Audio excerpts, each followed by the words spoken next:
Canelo Alvarez. Introducing Terence Crawford. Hello guys, welcome back to our channel Wins World TV. Kung pag-uusapan lang kung sino ang pinakasikat na boksingero, isa na siguro si Canelo Alvarez ang namunguna. Si Canelo Alvarez ay pinapatunayan na hindi lang siya isang boksingero na malakas, kundi isa siyang tatak at isang alamat na magmamarka sa buong mundo sa larangan ng boxing sport. That was a right hand that finished him off. Perfect straight right hand, and surely gonna stop the fight. No, Alvarez, what frightens you? Nothing. This is what I love. Yeah. So. Ngunit may isang boksingero din na gusto makuha ang pagiging hari sa mundo ng boxing at susubok sa lakas at galing ni Canelo Alvarez.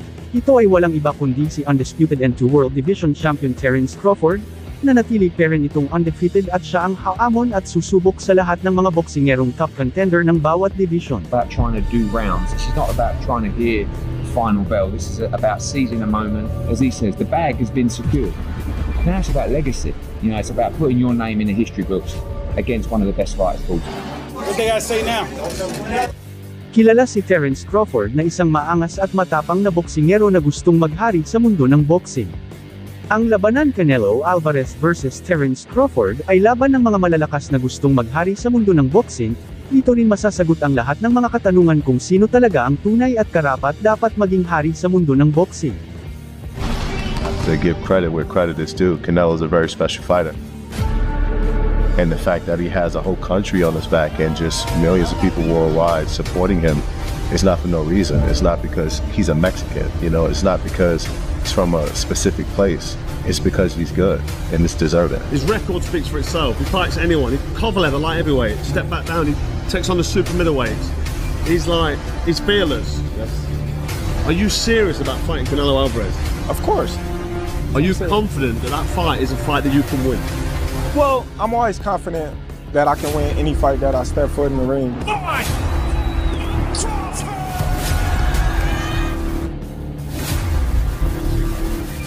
Canelo is a big, strong competitor. He's a great fighter. He's a future Hall of Famer.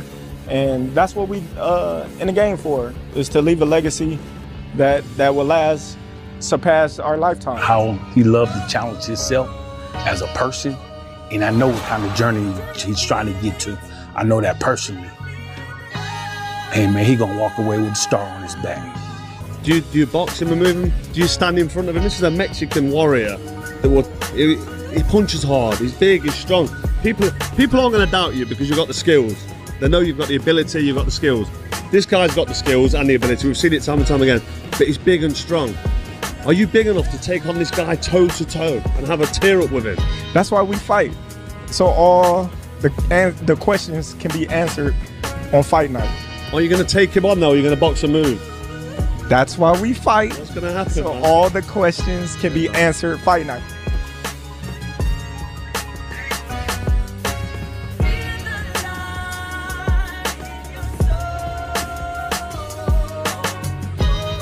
I think that Crawford would be the superior boxer, as great as Canelo is. As seasoned as he is, with 65 fights, if I recall, on his record, he's phenomenal. You wanna see motherfucker? See soon. You will see some. Crawford is something special. I think that he's a better pure boxer. I think boxing-wise, he's going to give Canelo fits. My concern is that he won't hurt Canelo. And if he doesn't hurt Canelo and can't hurt Canelo, then Canelo keeps coming. Similar to how he stalked Charlo. Body shot by Canelo. Bien hecho, bien, así. Get off the rope, get off the rope. Oh, Canelo loading up with the right and left. Canelo loves to attack your arms, your shoulders. Tell him we going for Canelo next. Yes. Let's go. Canelo, come on. You heard it from him. I don't think we've seen anything like Terence Crawford. In all my years of boxing, I know that for a fact. I've never seen anybody that has everything. Good speed, power, timing, can switch the way he switches, to have the toughness, the meanness that he has, the way he finishes guys, the way he breaks down guys. He's one of the smartest guys that I've ever seen in the ring. Canelo!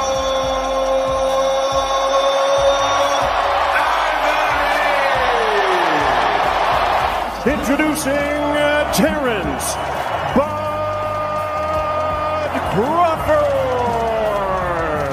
Dagdag pa sa ating mga balita. So matapos matalo ni current Unified Super Middleweight World Champion Canelo Alvarez, ang knockout artist na si Edgar Berlanga, by a lopsided unanimous decision, ay talagang hinamon muli ni Terence Crawford itong si Canelo Alvarez, para magkaalamanan na kung sino talaga sa kanila ang hari. Ang kahilingan ni Terence Crawford ay natupad dahil kasado na ang labanan Canelo Alvarez versus Terence Crawford, na magaganap ngayong September taon kasalukuyan. Dagdag pa ni current WBA Junior Middleweight World Champion Terence Crawford bilang isang underdog ay wala talaga itong nadarama na takot o pangamba sa kanyang makakalaban na si Canelo Alvarez ngayong buwan ng September taon kasalukuyan. Nagbanta rin itong si Terence Crawford na gugulatin niya ang buong mundo at tatulunan niya itong si Canelo Alvarez. Bukod dyan ay ipapakita ni Terence Crawford ang kanyang mga estilong hindi pa nakikita ng karamihan, dahil gagamitin lang daw niya ito kay Canelo Alvarez. Ngunit ganun pa man ay hindi rin papasindak ang mga supporter ni Canelo Alvarez sa sinabi ni Terence Crawford. Ayon sa kanila ay magugulat talaga ang buong mundo dahil makakatulog itong si Terence Crawford sa ibabaw ng boxing ring sa oras na makatikim ito ng nagbabagang kamao ni Canelo Alvarez. Ngunit ganun pa man ay paghahandaan daw talaga ni Terence Crawford itong si Canelo Alvarez dahil talagang patutulogin niya ito sa ibabaw ng boxing ring. Singunat bago ang labanan Terence Crawford versus Canelo Alvarez ay ating muna panoorin ang kanilang mga best fight knockout at kayo na po ang humusga kung sino ang mas malakas. Зрительно, да, но при этом он бросает руки. Отличная работа. Дает себя... О, падает! И посмотрите, что творится! Вы посмотрите, что он сделал! Одним движением он закончил все! Да, бой остановлен. Бой остановлен, я даже не видел этого. Heavy punches. It's not going to work for him if Billy is busy. Speed behind him, so he's well balanced. And that was a nice little cheeky shot on the break. Look at Billy Joe Saunders. He is starting to find. He can't afford to lose rounds or give up an inch. It's a close fight. Inch for inch, punch for punch. He's just trying to figure him out a little bit. 66 to Canelo. 68-66 Canelo. He's only 2 rounds up. Saunders took an awkward step back. You see Canelo landing big shots like he's here. And right eyeing his troops here at AT&T Stadium. He breaks down opponents and makes them really in our way. He's like a matador. Well, that's the power from Canelo. So perhaps order has been restored if you're a... Catch him with this one. This one, all right, go. Canelo acting like he's already knocked him out. And it is over. They have stopped the fight. They have stopped the fight. His gun effect. Left to the body as he has done a few times. Goes with it again.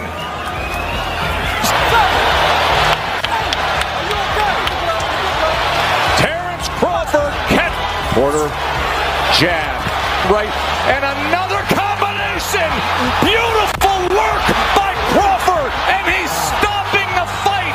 His father says it's over. Crawford stopped short. Watch how he does it here. One punch, that's it. Bud Crawford, title defense.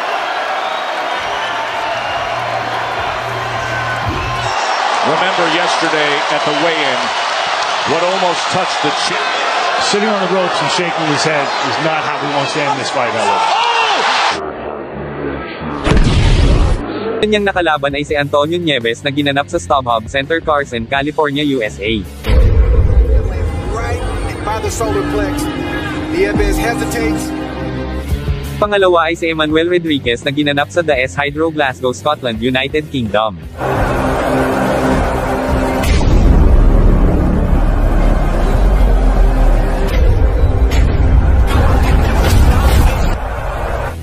Pangatlo ay si Jason Maloney na ginanap sa Hard Rock Hotel and Casino Tulsa, Oklahoma, USA.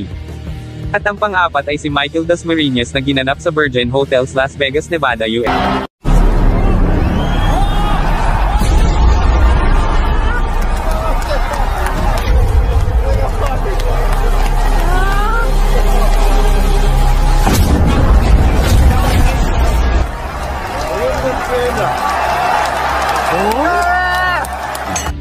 Sa lahat ng mga laban nitong si Inoue ay talagang nahirapan siya ng husto at saksi ang buong mundo na nakapanood ng laban niya kontra Nonito Donaire, kung paano napinsalaan ng sobra itong si Inoue. Nagkaroon nga dito ng fracture sa right eye socket itong si Inoue pagkatapos niyang saluhin ang super power punch nitong si Nonito Donaire.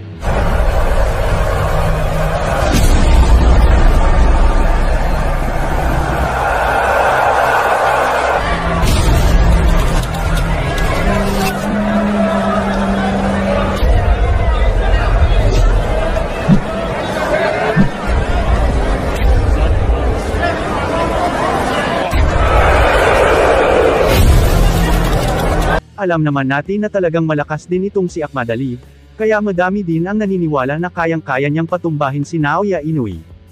Ayon kay Ahmad Ali ay pagigapangin daw niya muli si Inoue sa ibabaw ng boxing ring.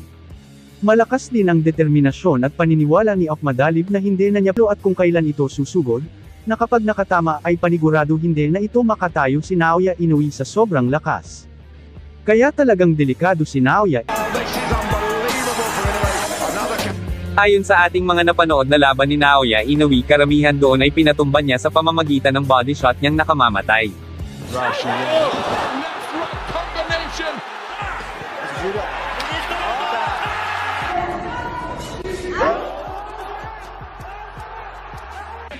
At times frustrating. His hands up like that. Inoue would throw a shot and then he'll... Oh yeah, Inoue is now the first fighter from Asia to be a four-belt undisputed champion. All four are his. The king of the bantamweights. Naoya Inoue. 内訳も素晴らしいですね。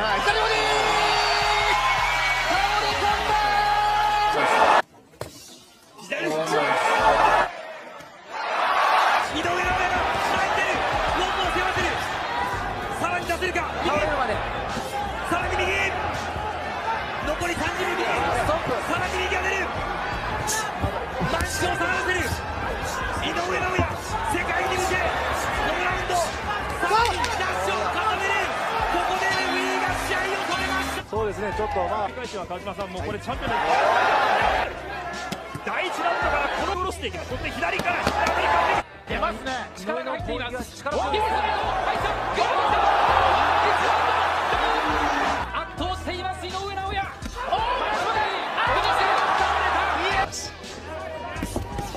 ものすごい力強い。また右入った。これはどうか。リングポーズを取ります。さあ井上尚弥。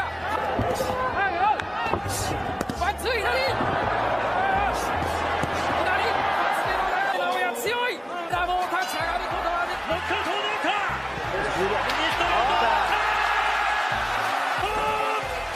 すごい。聞こえた。相手の心をへし折る。ファイター。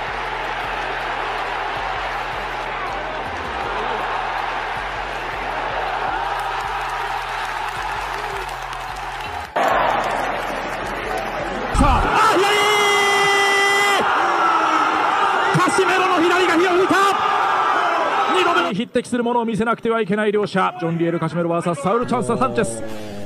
10回戦が始まりました。まずは第1ラウンド、カシメロのコンディションも心配されるんですけれども、さあ、いきなりいった、ふらついた。しかし右を入れた。手をついたかどうだ。ダウンか、ダウンです。チェスもいいカウンターあったんですけどね、勝った後に。いや、さすがカシメロ、こういう記録ありますね。いきなりだ、まだ30秒経っていません。まずはダウンを奪ったのはジョン・リエル・カシメロ。なんとかちょっと手を思わずついてしまったというようなことになりましたサンチェス。ただカシメロはかなりかかっています。サンチェスの方はランキング、世界ランキング入りはしているんですけれども、こちらはバンタム級でのランキング入りということで、階級で言いますと岩瀬さん重いんですよね。この辺りはまたこちらのコンディションもどうかというのが気になります。いやしかしカシメロの方はキレありますね。やはり序盤強いですね、カシメロ。いきなりダウンが生まれました。ただそこからサンチェスの方もいいパンチを返しました。ちょっとこれは目が離せません。なっちゃう。ここで左のフック。これサンチェスこれ得意なんですよ。もうためを作らずに左フックうまく打ち込めるんですよね。今度はボディに打ち込んでいくカシメロ。少しフェイントを入れました。サンチェスそこに対して2回目。サンチェスの返した。カシメロの左が火を抜いた。2度目のダウン。サンチェス立ち上がれるか。うなずいた。立ち上がりました。残りは1分。さあカシメロが来るか。仕留めに来る。サンチェスしのげるか。攻勢一方か。いや返す。いいですね。返している。そこに打ち込んでいくサンチェス。いやカシメロが集めていく。左が入った。ちょっとサンチェス力ないですね。ただタイミング合ってますよ、左フック。右から残りは40秒。少し落ち着くか。いやまだ効いている。今のクリンチャーサンチェスうまかったですね。2度目のダウンは思いっきり効かされました。残りは30秒。左を返した。合わせにいってますね。カシメロがまた来た。ポーランドどうでしょう。しのげるか。止めた。Sa kabilang banda, Manny Pacquiao at Naoya Inoue nagpaplastikan. Alam naman ng karamihan na isa talaga sa pinakahinahangaan na boksingero noon hanggang sa ngayon itong si Manny Pacquiao, dahil siya lang ang nakatala at nakaabot ng 8 division champion. Ngunit hindi naman maiiwasan na ikumpara ito sa current undefeated and 4 world division champion Naoya Inoue aka the Japanese Monsters. Dahil parihas silang matibay at parihas Asyano na naging number 1 pound-for-pound fighter at parihas kilala sa buong mundo. Parihas din silang may taglay na kakaibang tibay, lakas, diskarte at kakaibang estilo sa ibabaw ng boxing ring. Ayon kay former 8 World Division Champion Manny Pacquiao, si Naoya Inoue ay isang kakaibang boksingero na may taglay na lakas, bilis, magandang estilo at matibay na pangangatawan na wala sa iba. Ayon naman kay Naoya Inoue gustong-gusto niya talagang bumasag ng mga record. So ibig sabihin sa sinasabi niyang babasag siya ng record ay panigurado ay kasama na dyan ang pagbasag niya ng record ni Manny Pacquiao na hindi namamalayan ng karamihan. Ngunit dagdag pa ni Naoya Inoue ay hindi niya daw kakayanin ang naabot ni Manny Pacquiao. Ngunit kitang-kita naman sa mga galawan ni Naoya Inoue na talagang gustong-gusto niya higitan ang naabot ni Manny Pacquiao at mapalitan na sa pagiging number 1 pound-for-pound king si Manny Pacquiao. Ganun pa man ay gustong-gusto pero ni Naoya Inoue akyatin ang featherweight at super featherweight division na kapag naging kampiyon siya dito ay magiging 6 world division champion na siya.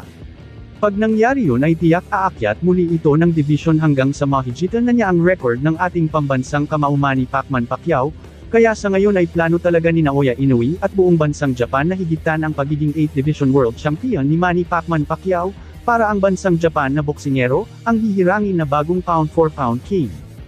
Samantala muli na naman nag-ingay si former 3 World Division Champion Cuadro Alas Angas ng Pinas John Riel Casimero sa current undisputed and 4 World Division Champion Naoya Inoue. Ayon kay John Riel Casimero, kung madaming napatumba at napaluhod na Pinoy ni Naoya Inoue ay ibahin daw siya dahil hindi siya matutulad sa mga Pinoy kung sakali mang maglaban silang dalawa sa ibabaw ng boxing ring, dahil si Naoya Inoue daw ang gagapang at luluhod sa ibabaw ng boxing ring. Kaya siguro panay iwas at takot na takot si Naoya Inoue kay John Riel Casimero, dahil tiyak na lilipad ang ulo nito, kapag ito ay natama ng solid na suntok ni Cuadro Alas Angas ng Pinas John Riel Casimero. Dagdag pa ni Casimero ay hindi na niya paaabutin ng round 2 itong si Naoya Inoue kapag sila ang magharap. Dahil sa mga pahayag ni John Riel Casimero tungkol dito ay mas lalong natakot itong tinaguri ang The Japanese Monster na takot sa angas ng Pinas John Riel Casimero. Dahil sa mga sinabi ni John Riel Casimero tungkol kay Naoya Inoue ay tiyak na nakarating na ito sa kanya, ngunit huwag nating asahan na papansinin ito ni Naoya Inoue, dahil alam naman natin na itong si Naoya Inoue ay abala sa kanyang training para paghandaan ang papalapit niyang laban. Thank you for watching. Salamat sa inyong panunood. This is Wins World TV, saying peace, love and good vibes lang tayo lagi. Okay, alright. you.